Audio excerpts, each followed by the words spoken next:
Hello everyone, চলে আসলাম আজ কাচ্চি দরবার ইফতার করার জন্য।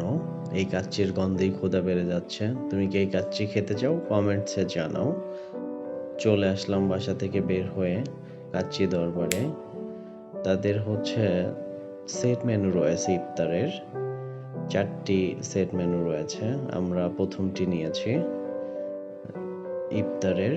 এটি 430 টাকা পড়েছে। এর সাথে আপনি বাসমতি চালের কাচ্চি পাবেন।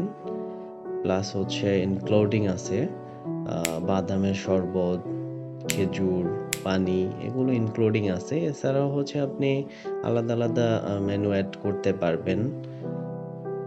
জালি কাবাব, তারপর ফিরনি, তারপর চাটনি, তারপর আপনার বোরহানি, এগুলো অ্যাড করে নিতে পারবেন আপনার পছন্দ মতো। ইফতারের আগ মুহূর্তে পরিবেশন করা হয়েছে খাবারগুলো। ইফতার শুরু হয়ে গেল, ধোয়া ওঠা কাচ্চি দিয়ে আমরা ইফতার করব। একদম ধোয়া উঠছে, একদম গরম গরম। আসলে ইফতারে কি শুধু ছোলা মুড়ি থাকবে? মাঝে মধ্যে ব্যতিক্রমও প্রয়োজন হয়ে থাকে। মাঝে মধ্যে আপনি ডিফারেন্ট ট্রাই করতে পারেন। যেমন কাচ্চি খেতে পারেন। খাবারগুলো আসলেই অনেক ভালো ছিল।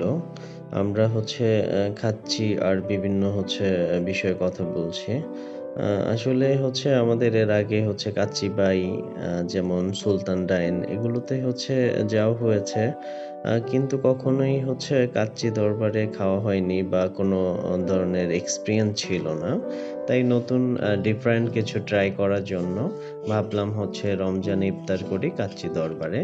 আ সেই অনুযায়ী হঠাৎ প্ল্যান করে চলে আসলাম কাচ্চি দরবারে। তাদেরকে জিজ্ঞাসা করলাম খাবার কেমন হয়েছে? তারা বলল, ঠিক আছে খাবার। যথেষ্ট ভালো ছিল। আর এই রিয়েল এক্সপেরিয়েন্স নিতে আপনিও চলে আসতে পারেন কাচ্চি দরবারে। আড্ডা এবং জম্পেশ ইফতার করেছি একসাথে আমরা সবাই। খুবই উপভোগ করেছি আজকের ইফতারটি। আপনিও চলে আসতে পারেন। আমি লোকেশন আপনাকে জানিয়ে দিচ্ছি। মিরপুর নিউ মার্কেট, মিরপুর ১ এ। অপোজিটে হোটেল ড্রিমল্যান্ড ইন্টারন্যাশনাল আবাসিক এর লিফটের ২ তে। ধন্যবাদ।